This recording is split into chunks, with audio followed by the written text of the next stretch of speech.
Uranium, uranium, uranium. The broader nuclear sector has had a lot of attention on it lately. There's been a lot of individual pieces of news which we'll explore all of today. But more broadly, the uranium sector is one that gets a lot of eyes onto it.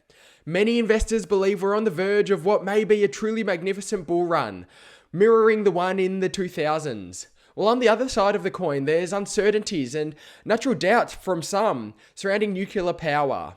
A lot of this sentiment surrounding it has actually led to where we are today in terms of the supply-demand dynamic and the willingness to deploy nuclear power. But in today's video, we're going to unpack the broader uranium sector opportunity, and we'll talk about how we're currently positioned and what this could mean for years to come, with a lot of different catalysts and tailwinds coming behind the uranium sector. Today, we'll talk about the uranium industry. We'll talk about the recent news flow. Of course, you might have seen the discussion surrounding the fire at the Ukrainian nuclear plant. We'll also talk about some new regulatory changes from global governments. And then finally, make sure you stay until the end because we'll talk about what Elon Musk put out a tweet about today. And it definitely is quite pertinent and speaks to the uranium opportunity. Well, I guess the most logical place for us to start, before unpacking all the news and recent announcements and discussion, makes sense for us to take that step backwards and think about the uranium sector more broadly. What is the opportunity? Well, first and foremost, nuclear energy is a clean source of energy generation. It's actually very efficient when compared to renewables, and nuclear is being considered as a fuel to help decarbonise. I'm sure everyone's familiar with the discussion surrounding decarbonisation.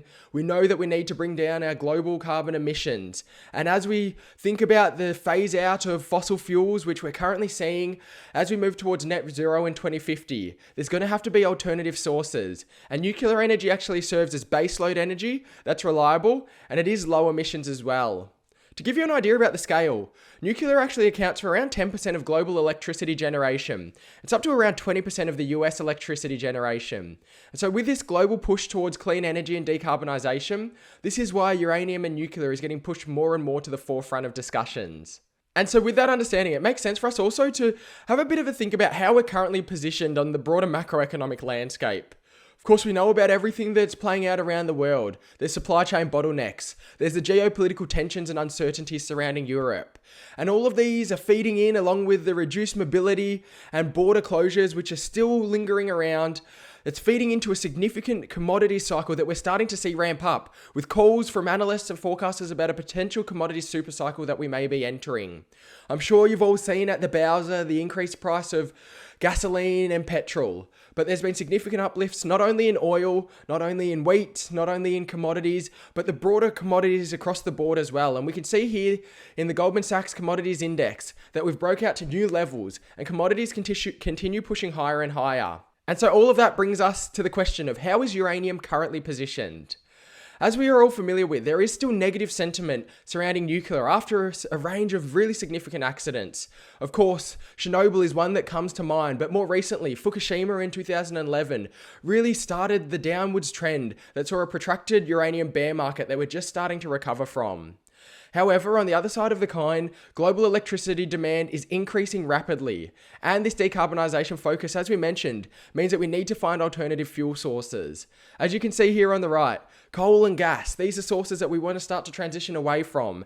And of course, renewables are fantastic, but they are not able to be completely baseload and able to fill the complete energy needs that we ultimately will have. And so this is where alternative sources like nuclear are positioned quite interestingly. On the supply side, uranium also has an interesting dynamic. Because of everything that we discussed earlier, of course, there was a significant bull run in the 2000s for uranium. However, after Fukushima, sentiment turned rapidly negative. There was then a decrease in terms of the uranium prices, and so the prices started to move downwards and downwards and downwards. Uranium reached significant lows, and now we're still positioned well below that roughly $60 a pound mark, which many uranium analysts believe is that sweet spot where projects are able to come online and be economical.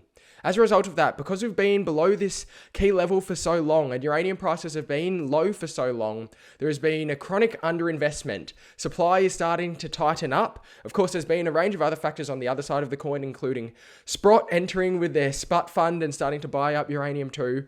But in terms of the supply itself, a lot of projects are into care and maintenance, or supply has been significantly inhibited. And so at the moment, there is not much supply coming online, but as the market looks for alternative energy sources, demand is continuing to rise. And this is where uranium is positioned. And so at a current state of play at a global regulatory level, we've also seen some sentiment slowly starting to shift.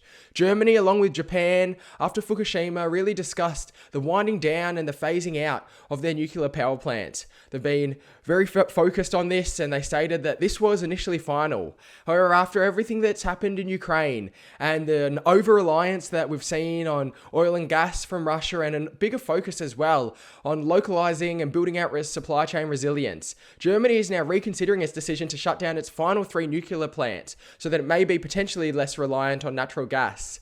It is a very interesting dynamic. Who knows how this will play out, but it shows a slowly shifting mindset surrounding it.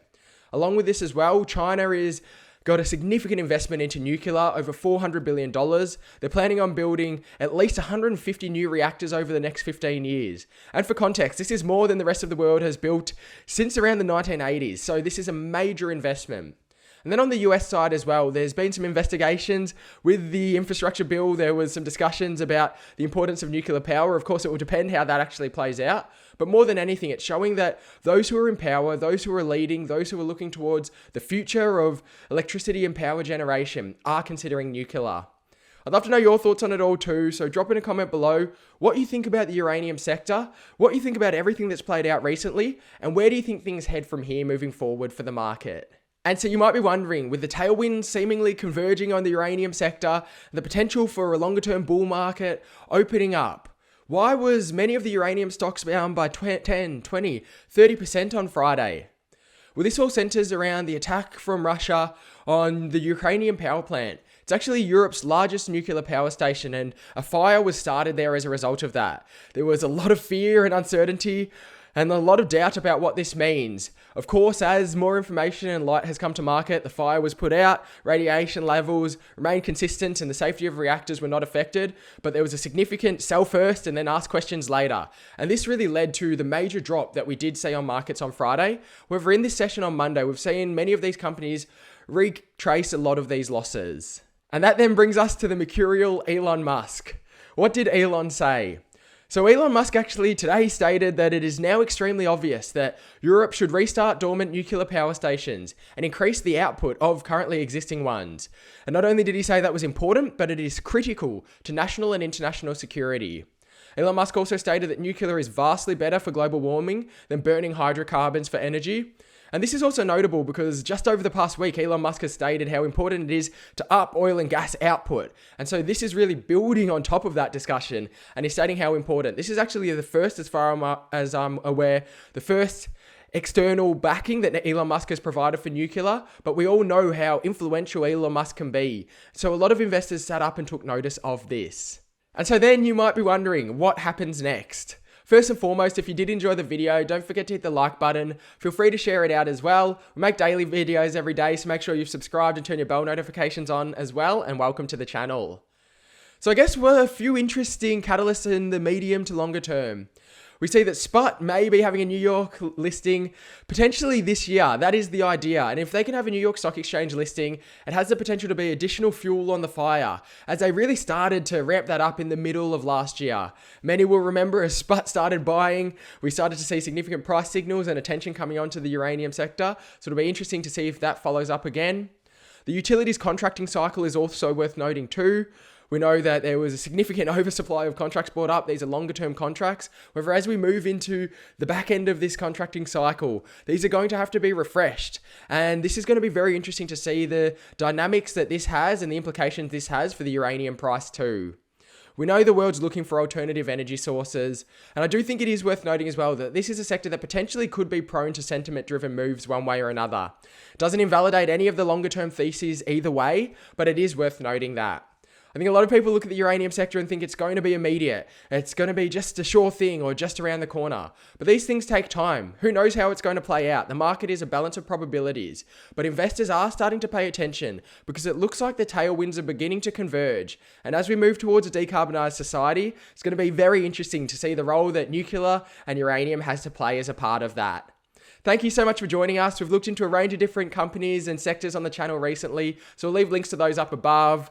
For now, stay well and happy investing.